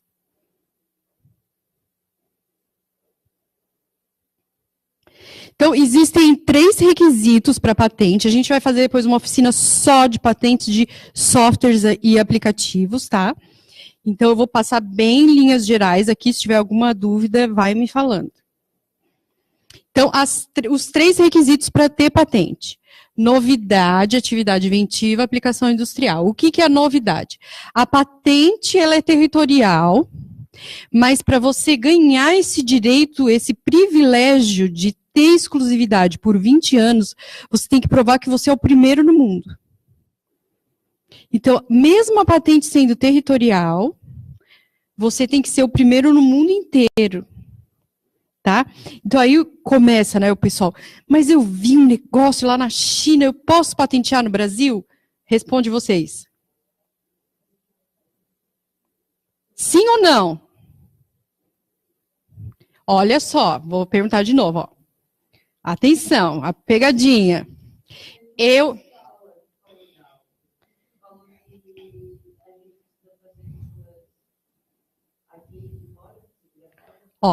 sou a empresária, tá? Eu fui numa feira lá na China e vi um produto mara, tá? Cheguei aqui no Brasil, não tem esse produto aqui no Brasil. Vou fazer uma patente dele para só eu poder usar ele no Brasil. Posso ou não posso? Sim ou não? Dividido, né? Tem que pensar assim, ó, nos requisitos de patenteabilidade como se fossem peneiras, e a primeira delas é novidade. Então, mesmo que eu esteja entrando no Brasil, isso é novo no mundo? Já existe outro no mundo? O chinês. Então, eu não consigo patente, porque eu não passo no primeiro critério de patente, que é novidade. Entendeu? Entendeu? Então, sempre, eu sou o primeiro no mundo, mesmo que eu esteja depositando só no Brasil, porque a patente é territorial, o critério para ser concedida a patente é novidade absoluta no mundo inteiro. Tá? Tranquilo? Então, não pode ter sido tornado acessível ao público no mundo inteiro, de nenhuma forma. Então, o que acontece também? Muitas vezes, a empresa lança o produto e depois vai querer fazer a patente. Publicou um artigo ou uma tese, a tese de doutorado, antes de protocolar a patente. A própria pessoa se prejudica na novidade. Acontece demais, tá? E depois a gente vai ver no específico sobre patentes. Existem umas linhas pequenas da lei, tá? Mas eu não vou ficar falando disso agora aqui com vocês, tá bom? Mas é basicamente isso, assim. Primeira peneira de patente é novidade. A segunda é a atividade inventiva. Como que é julgado se tem atividade inventiva ou não tem atividade inventiva? Então, dentro do INPI, dos escritórios de patente no mundo inteiro, tem lá um salão gigante, com um monte de gente, um especialista em cada área do conhecimento. Tá? Entrou uma patente, eles vão ver de que área do conhecimento é aquela patente e ela vai para a mesa do especialista daquela área. O especialista é quem vai ler. Né? Então tem, minha patente é um negócio super específico, nanotecnologia. Tem um especialista em nanotecnologia. Ele vai olhar aquilo, ele vai ler, ele vai dizer, isso aqui é muito óbvio. O cara pegou isso aqui, tudo já existia antes, isso é óbvio. Né? Então não vou conceder a patente, ou não é óbvio, porque para eu juntar esse negócio que já existia com esse outro, eu precisei fazer 500 testes, 200 adaptações. Esse técnico no assunto é que vai fazer esse tipo de análise de se é evidente ou não, se tem atividade inventiva ou não. Tranquilo? E tem que ter aplicação industrial. Aí aqui sempre é que o bicho pega com o pessoal de softwares e aplicativos, né? Mas software não tem aplicação industrial. A gente já vai ver que isso já caiu, tá? O INPI já publicou oficialmente, então esse aqui é um documento oficial do INPI, dizendo que existem patentes envolvendo invenções implementadas por programa de computador, tá? Então, quem aqui já ouviu que patente de software não existe? Então, só se for embarcado. Ninguém nunca ouviu isso? Eu ouço demais já, né? Já caiu isso, tá? Hoje a gente existe no Brasil, e na oficina sobre patentes de software e aplicativos, eu vou trazer exemplos reais para vocês. Existe sim patente só de software, e isso agora de forma oficial já pelo INPI, tá bom? Então, não existe mais essa dúvida. Eu fico bem triste quando alguém fala isso. Então, aqui, então, uma criação industrial, um processo ou produto associado ao processo, implementada por um programa de computador, que resolva um problema encontrado na técnica e alcance efeito técnico que não diga respeito unicamente ao modo como este programa de computador é escrito, pode ser considerado uma invenção. O que isso quer dizer? É invenção se o problema que ele resolve não está, não é resolvido unicamente por conta do método com que o código-fonte está escrito. Tá? A gente vai ver alguns exemplos de patentes que eu vou trazer aqui para vocês. As patentes de software, elas têm todas a mesma carinha, então aquelas caixinhas de fluxograma de como a informação ela está sendo processada ali naquele programa. Tá? Vou mostrar algumas para vocês já. Então, pode ser uma grandeza abstrata que gera um produto virtual. Então, por exemplo, compressão de dados, criptografia, gerenciamento de banco de dados, protocolos de comunicação de dados. Então, você vê que não precisa ter hardware envolvido, tá? Tratamentos de imagem e áudio, sistemas de transmissão automática de veículos, controles de máquinas industriais, tá? E aí, para patentes envolvendo criações implementadas por programa de computador, a atividade inventiva para você mostrar para o técnico do INPI que tem atividade inventiva, tem uns macetezinhos. Depois na oficina a gente vai trabalhar isso com mais profundidade, mas, por exemplo, automação de tarefas. Era uma coisa que já existia. Eu trouxe uma patente exatamente com esse case, tá? Era uma coisa que já existia, e eu só criei um aplicativo para celular daquela coisa que já existia. E isso tem atividade inventiva ou não tem? Aqui a gente está vendo que tem. E eu vou mostrar um case aqui da CAT exatamente sobre isso. Tá? Então, qual a diferença quando a gente fala registro de programa de computador e patente? O registro de programa de computador, como a gente já viu, ele cobre só o código-fonte. A patente não cobre o código-fonte. Ela cobre a funcionalidade. Tá? Então, aqui, ó, não abrange o conteúdo técnico. Aqui, protege características técnicas. Tá? Então, quando a gente quer que barrar a concorrência de softwares e aplicativos, é na patente que vai, não é no código-fonte. Tá? Aqui, então, a gente já viu um pouquinho sobre direito de autor e a patente. Ela não abrange ideias, mas essas características técnicas que levam à solução de um problema. Protege contra funcionalidades iguais ou semelhantes, que é aqui que é o grande diferencial. O cara usou outra linguagem, eu estou protegida. Usou outro código-fonte, eu continuo protegida. Tá?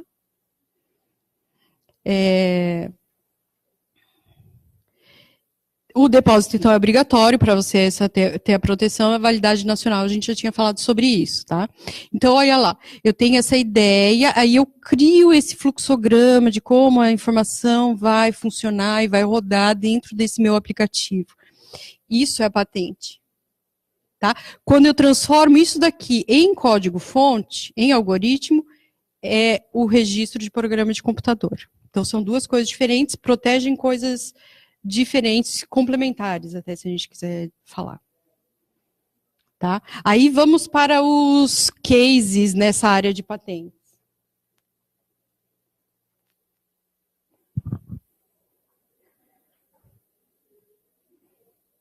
Então, no iPhone, a gente tem aproximadamente 200 patentes dentro do iPhone. Então, qual a patente do iPhone? Não existe, né? Outro dia me perguntaram, qual a patente do Uber? Vocês viram lá no começo, né? Quantas patentes tem Uber? Qual a patente do Uber? Qual delas, né? Qual a patente do iPhone? Qual delas? Outro exemplo, a tecnologia 4G. Ela tem 18.300 patentes concedidas, 16.254 pedidos de patente ainda não analisados. Isso quer dizer, 4G é uma coisa, na minha cabeça, né? Na minha ignorância. Quando fala 4G, para mim 4G é um negócio, né? é uma coisa. Mas você vê quantas inovações, quantas melhorias essa tecnologia vem sofrendo, né? A ponto da gente ter esse número absurdo de patentes envolvendo tecnologia 4G. Então, principalmente nessa área de software e aplicativos. Pequenas melhorias podem gerar, sim, patente, tá? Então, encontro demais os empreendedores. Mas isso aqui é super modesto, né? Eu acho bonitinho.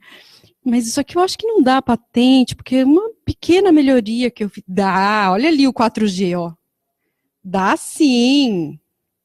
Tá? E principalmente nessa área de softwares e aplicativos. Pequenas melhorias podem sim ter concessão de patentes. Tá? Aí eu trouxe uma aqui para vocês verem mais ou menos a carinha de patentes de softwares, né? Então ela sempre vai ter esse tipo de diagrama aqui, que é como a informação ela vai ser processada, tá? Então vamos ver, essa patente aqui, deixa eu ver, a Gabriela não pode dizer que a Gabriela já sabe, é uma patente de 2001, o inventor dessa patente chama-se Lawrence Page, de Stanford, na Califórnia, e o proprietário da patente foi a Universidade de Stanford, tá? E aí eu não sei se vocês conseguem identificar ao que se refere essa patente. Alguém tem algum chute? Ele fala aqui, ó, em Hank Node. É o method for Hank Node in a linked database. Ninguém tem ideia? Fala. Não?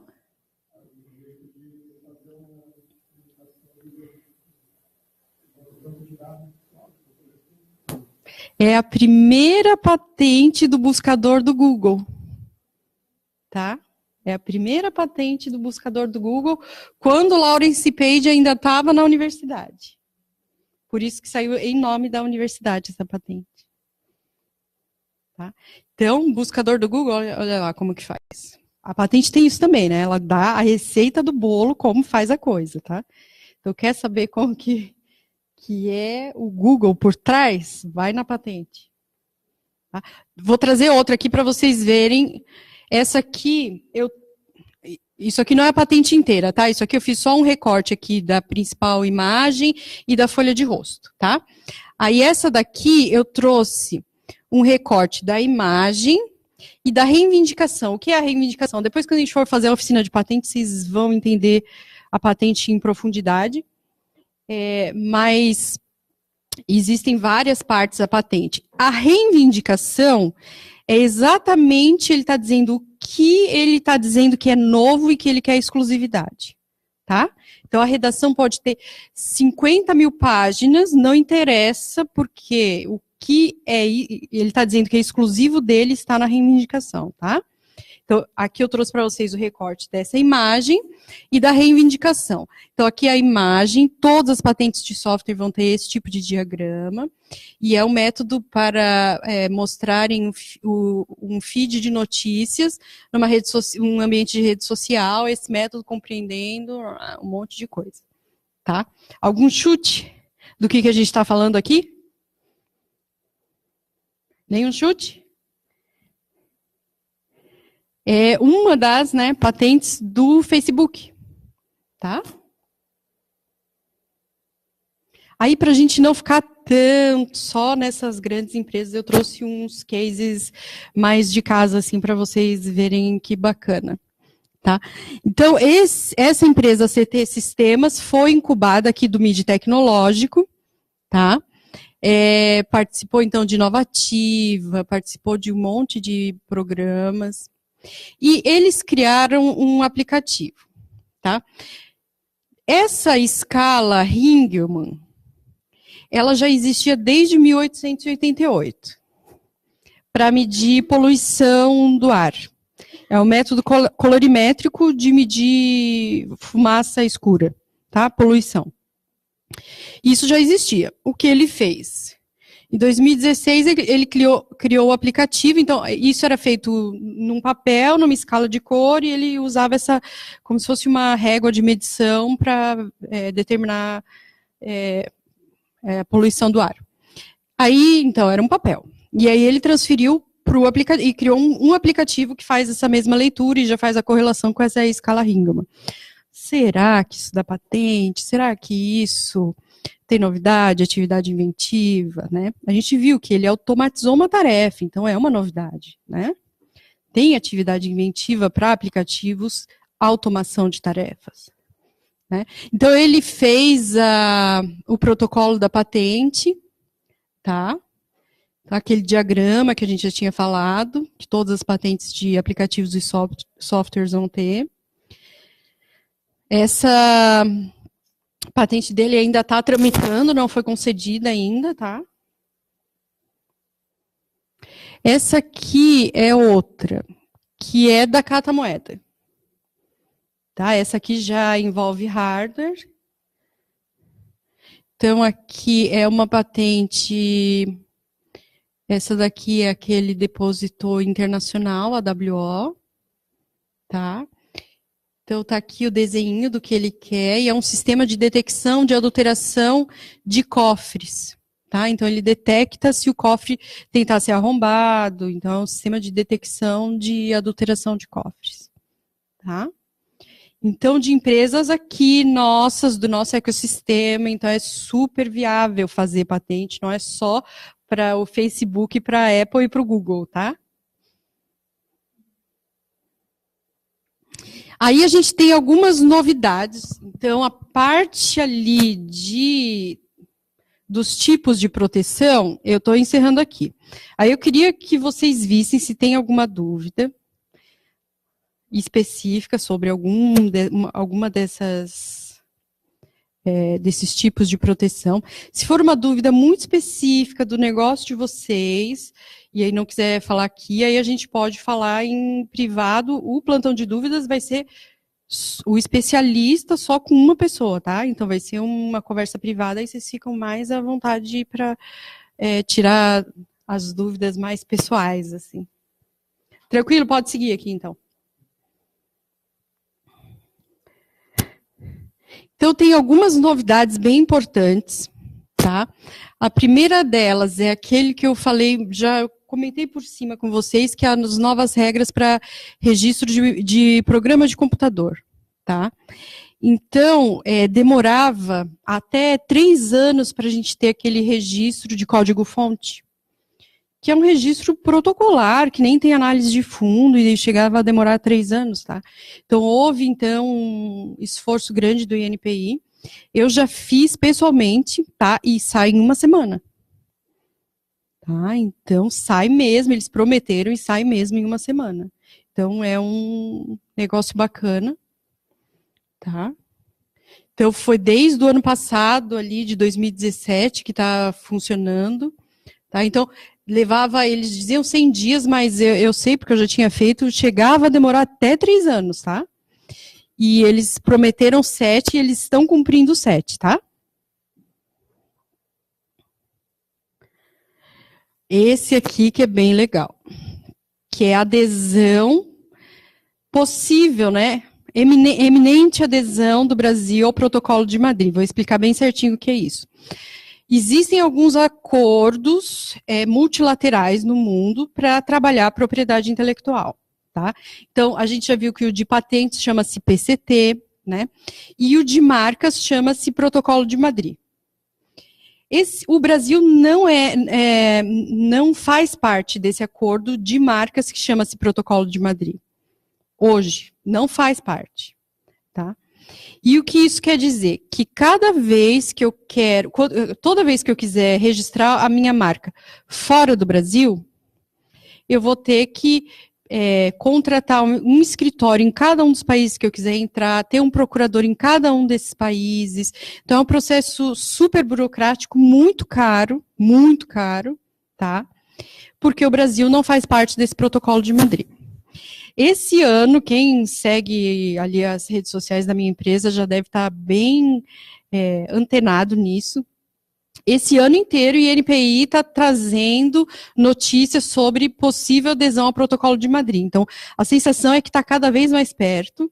O Brasil aderir ao Protocolo de Madrid, tá? Então, esse acordo que é multilateral, fundado em 1989, oferece a possibilidade de proteção de marcas em vários países com apenas um depósito no INPI mesmo no Brasil. Então, aquele dinheiro todo que as empresas tinham que gastar, tendo um procurador por cada um dos países. Você imagina, quero proteger a minha marca no Brasil, nos Estados Unidos, na Europa, no Japão, os principais mercados, é uma fortuna, né? Então, é um protocolo, você faz e cobre todos esses países. Então, tem uma agilidade muito maior, facilita o acesso das empresas ao mercado internacional, tá?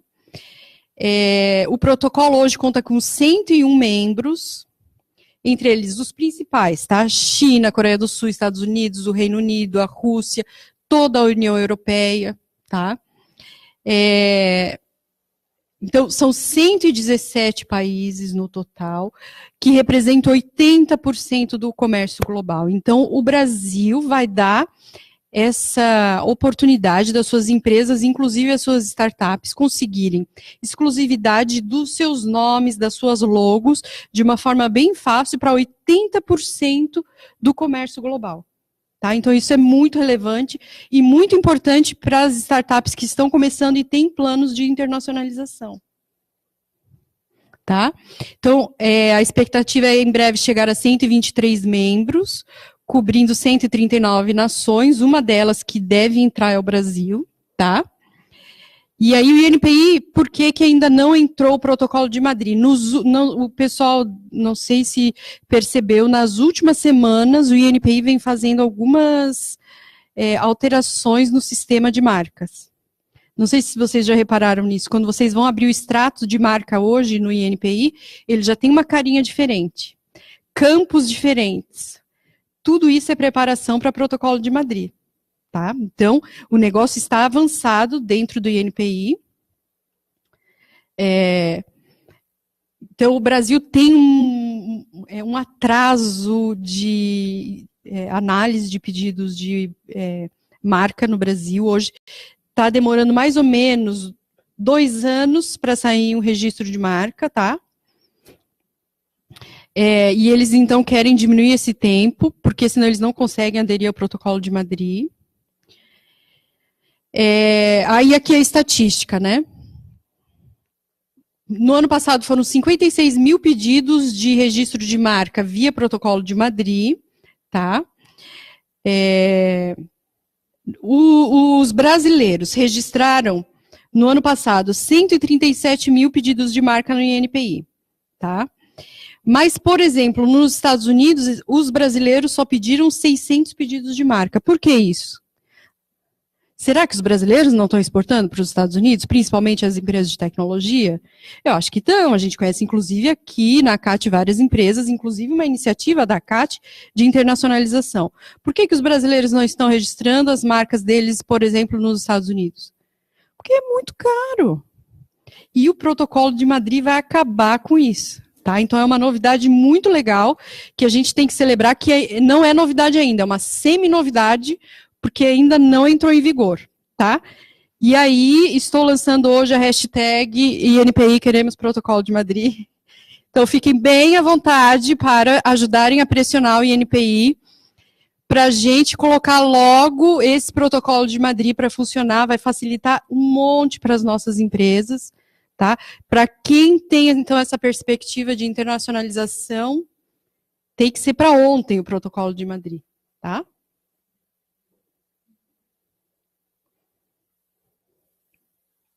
Existe um outro consulta pública bem polêmica que está rolando ainda, tá tipo um campo de batalha, que fala sobre... Existe, então, esse backlog de patentes no INPI. Então, que é aquela fila de espera para uma patente ser analisada que chega a durar até 10 anos, tá? Isso que é esse backlog. E existe, então, essa consulta pública que ela está sugerindo, então, uma aprovação sumária de todos esses processos, quer dizer, aprovar sem ler, tá? É uma consulta pública, tá rolando briga forte, assim, eu só tô de longe observando, tá? Mas se tiver algum desenrolar, eu também vou avisando vocês nas redes sociais. O INPI vem, então, contratando bastante gente para conseguir dar conta desses pedidos todos. Então, a perspectiva para esse ano é que tenha outro concurso já ali na casa dos 800 posições, tá? Então, vem fazendo essas melhorias. O que tem de ruim a gente tem que falar, mas o que tem de bom a gente também tem que falar, né? Tem que reconhecer. Então, tem feito essas adequações e essas contratações. Tá? Esse aqui é outro super legal que ninguém sabe, que eu vou contar só para vocês. Que chama-se Patentes MPE. O que é isso? Eu vou falar de uma forma bem fácil para vocês entenderem, mas uma vez eu já falei isso e o povo entendeu errado e brigou comigo. Mas eu vou falar igual. Na prática, ele funciona como um fura-fila. Tá?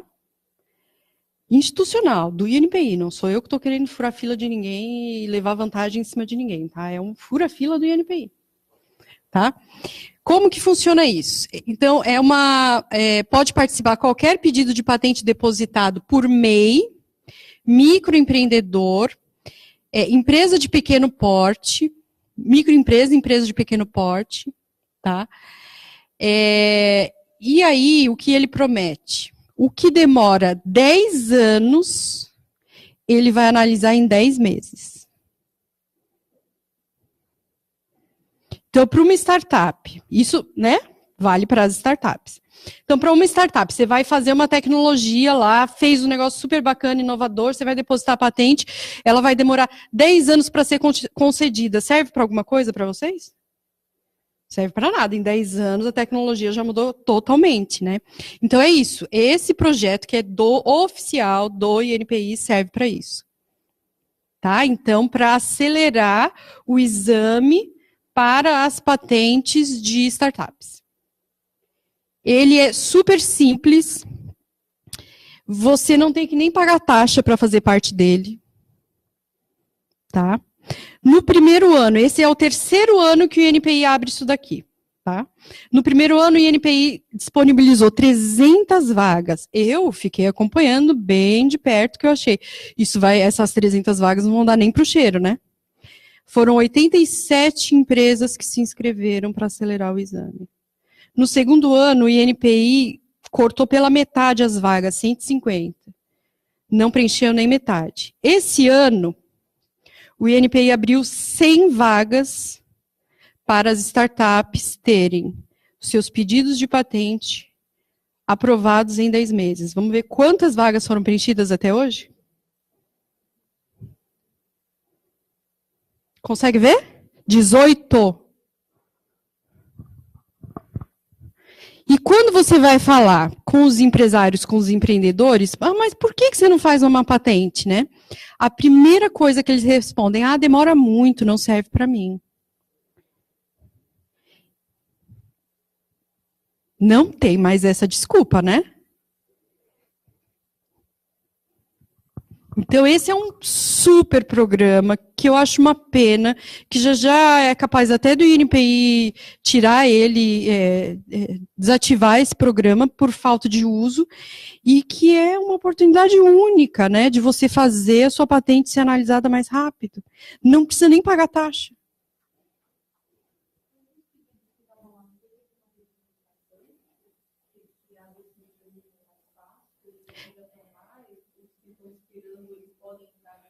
Pode entrar, os que estão na fila podem entrar, mas a empresa tem que pedir, olha, não precisa pagar, mas ela só tem que mandar um negocinho, assim, sabe, um clique para o INPI, olha,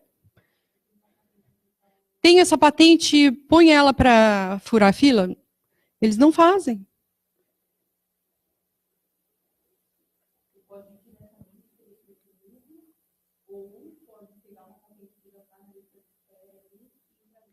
Sim, sim.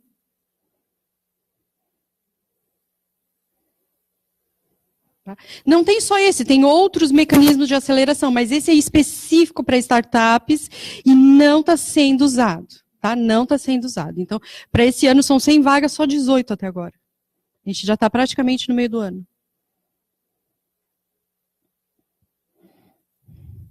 O outro é esse Prioridade BR, tá?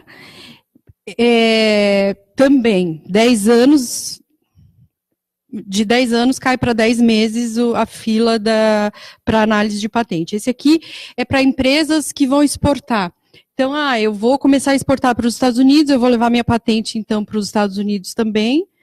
E aí, só que no Brasil ela não foi concedida ainda. Né? Então, eu posso acelerar o meu exame no Brasil.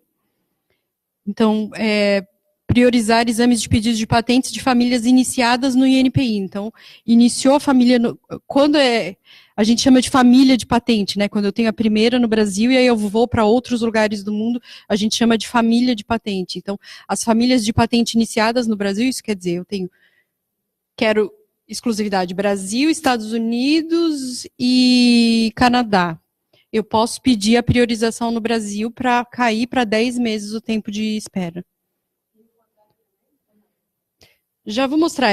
Tem um outro mecanismo que aí, quando deposita nos Estados Unidos, já vou mostrar. Chama-se PPH, é um outro mecanismo, tá? Que aí esse aqui é a aceleração, esse outro a gente vai ver que é um pouquinho diferente. Tá? Esse, se a gente tem todo, inclusive aqui na CAT, todo um ecossistema dizendo que vai começar a exportar, né? 4 só. Do Brasil inteiro, isso é do Brasil inteiro, não é só Santa Catarina, é do Brasil inteiro, 4 só fazem parte. Nesse ano já se inscreveram para esse programa de, ao invés de esperar 10 anos, esperar 10 meses. E o povo não...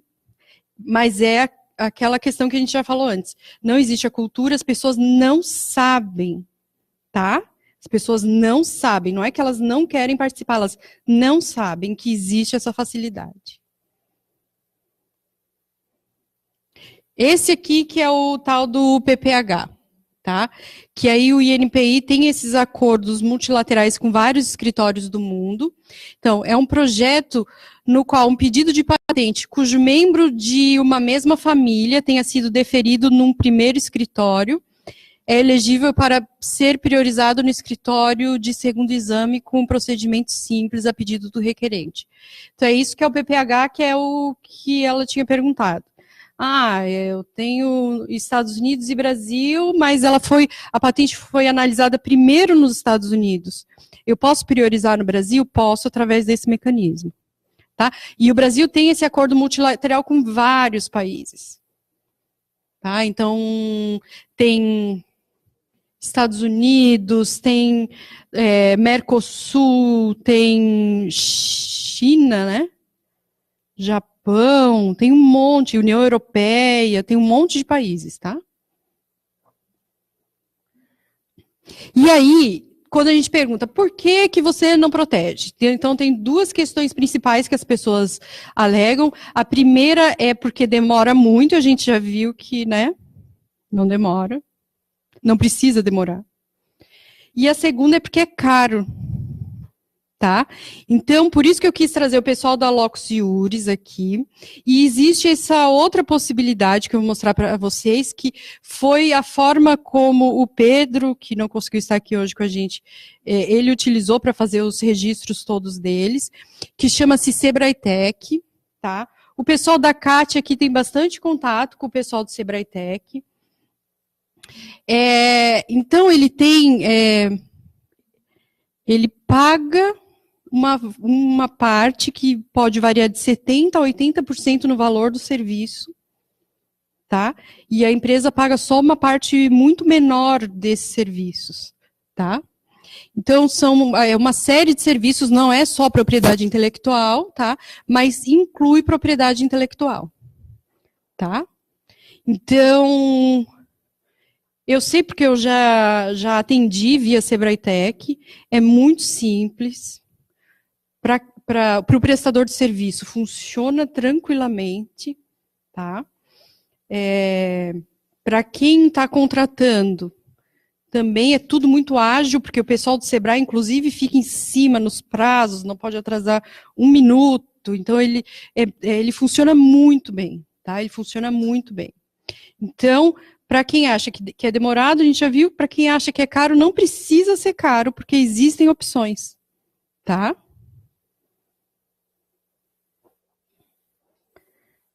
Ah, e aí a gente vai fazer aquele nosso calendário, que está quase acabando. Aí a gente vai fazer 4 oficinas e a gente tem 4 datas, tá? Então, essas datas a gente já deixou reservado. A gente vai fazer lá em cima no espaço do Link Lab. Se vocês não conhecem, depois vão lá ver. É um espaço super legal, tá? A gente vai fazer lá porque a gente vai fazer em formato oficina. E aí vocês precisam ter computador, porque a gente já vai entrar em base de dados, a gente vai botar a mão na massa mesmo, tá? E aí, existem esses 4 temas, que foram os temas que a gente levantou aqui com o pessoal, tá? Então, registre sua marca, a parte toda de patente de design, é a primeira vez que a gente vai fazer aqui na CAT esse tema, tá? O registro de programa de computador, do código-fonte, e patentes de software e aplicativos, tá? Aí, a pessoa foi embora. A votação.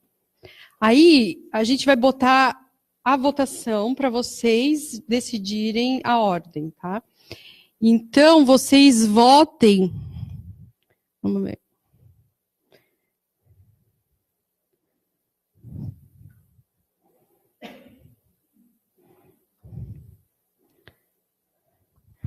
Peraí, deixa eu botar um negócio aqui.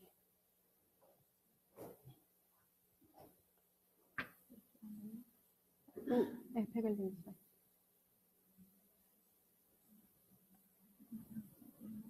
Não, fica aí.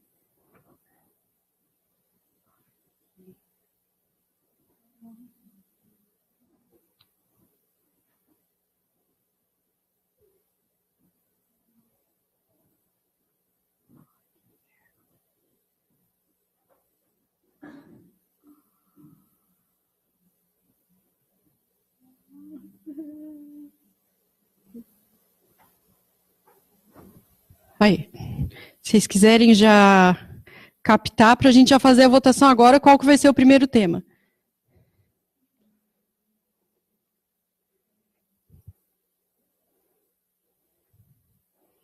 Aí, quem não conseguir captar, aí é só entrar naquele site lá em cima, www.mente.com, e usar esse código 425348, para a gente fazer a votação. O pessoal que está online também consegue fazer parte da votação, tá?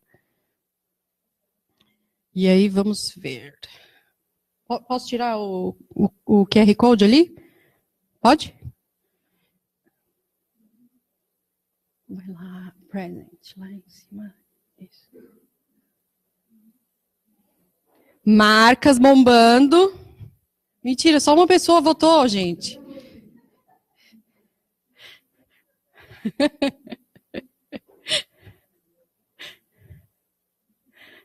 Ó, patente.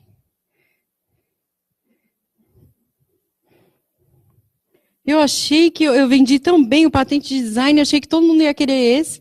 Ninguém quis, coitado.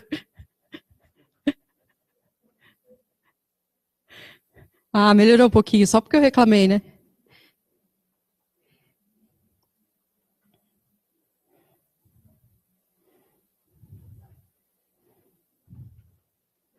Aí, vamos esperar mais um pouquinho, mas aí a gente vai seguir essa ordem naquelas datas. Depois eu vou mandar para vocês exatamente como que ficou a ordem e que dia vai ser cada próximo encontro de oficina, tá?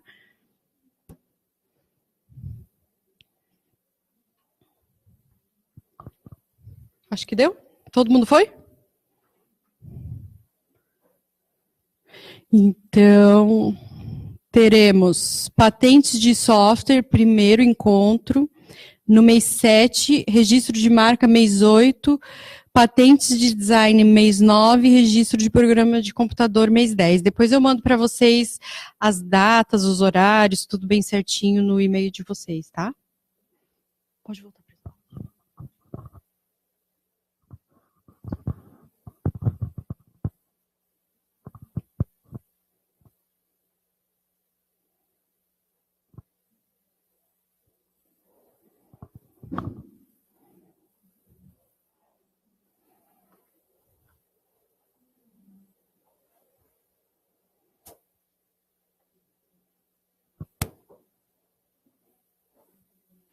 Pode só ir. Isso aqui, deixa. Aí, assim, a gente tem, então, agora o plantão de dúvidas. O Lúcio chegou, que é o nosso especialista de patentes. Então, será que dá patente? Eu tenho essas ideias. Como que seria uma redação? Então, quem quiser falar especificamente sobre patentes, é bacana falar com o Lúcio. Eu e a Gabriela, os outros temas todos, tá? Já está aberta ali a inscrição, tem que escrever por esse link. E a gente fica aqui com vocês agora para o final para fazer esse atendimento e tirar todas as dúvidas que vocês não quiseram falar aqui presencialmente, tá? Pode tirar aqui? Então, tem dúvidas? Está tudo certo? Tem alguma questão que não ficou bem explicadinha? Alguém da transmissão ao vivo, Gabi? Tudo certo, então? Então, obrigada aí pela presença de vocês, que eu sei que foi bem difícil chegar hoje aqui, né? No caos, mas valeu, então.